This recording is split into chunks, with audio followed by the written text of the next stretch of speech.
મહીસાગર જિલ્લાના લુણાવાડા તાલુકાના લાલસર ગામે કાયદો અને વ્યવસ્થાને ખુલ્લેઆમ પડકારતી ઘટના સામે આવી છે। લાલસર ચોકડી પાસે બે ડીજે માલિકો વચ્ચે મંજૂરી વિના રાખવામાં આવેલી ડીજેની હરીફાઈ દરમિયાન અચાનક ઉગ્ર ઝઘડો થયો હતો। ડીજેના તાલે ઝૂમતા યુવાનો એકબીજાને લાકડીઓથી માર મારી રહ્યા હતા અને ડીજે ઉપર ચડીને લાકડીઓ સાથે મારમારી કરતા દ્રશ્યો સોશિયલ મીડિયામાં વાયરલ થતા લોકોમાં ભયનું વાતાવરણ છવાયું હતું। આ અથડામણમાં અનેક યુવાનોને માથા સહિત ગંભીર ઈજાઓ પહોંચી હોવાનું સામે આવ્યું હતું।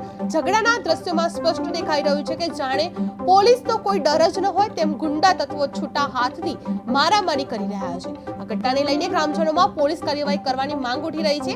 હાલ બંને ડીજે માલિકો દ્વારા આમને સામને ફરિયાદો નોંધાવાઈ છે અને પોલીસે વિડીયોના આધારે રાયોટિંગનો ગુનો દાખલ કરી તપાસ શરૂ કરવામાં આવી છે।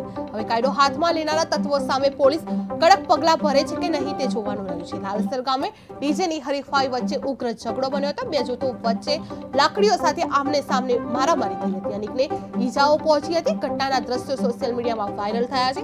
સોશિયલ મીડિયામાં વાયરલ થતા દ્રશ્યો લોકોમાં ભયનો માહોલ સર્જાઈ રહ્યો છે। પોલીસે રાયોટિંગનો ગુનો દાખલ કરી તપાસ શરૂ કરી છે। ગઈકાલે મહીસાગર જિલ્લાના કોઠંબા પોલીસ સ્ટેશનના લાલસર ગામે બે રાયોટિંગના ગુના દાખલ થયેલા છે। તે બનાવમાં બે ડીજેના સંચાલકોએ અંદરો-અંદર ડીજેની હરીફાઈ કરવાનો એક પ્રસંગ બનેલો।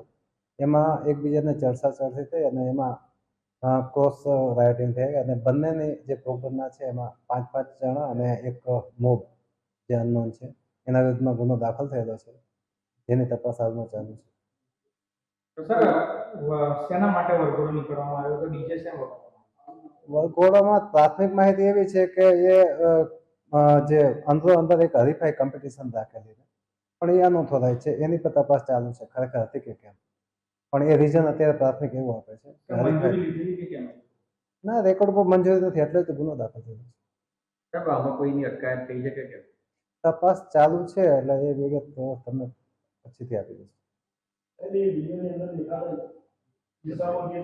એ આ રાઇટિંગની તપાસ છે એટલે ગંભીરતાથી તપાસ કરવામાં આવશે અને બધા જ જે આરોપીઓ છે નામ વાળા અને જે કે નામ ખુલે એ બધાના બેક રેકોર્ડ જોવામાં આવશે અને જો ક્રિમિનલ રેકોર્ડ હશે તો એના માટે ખાસ કાર્યવાહી કરવામાં આવશે।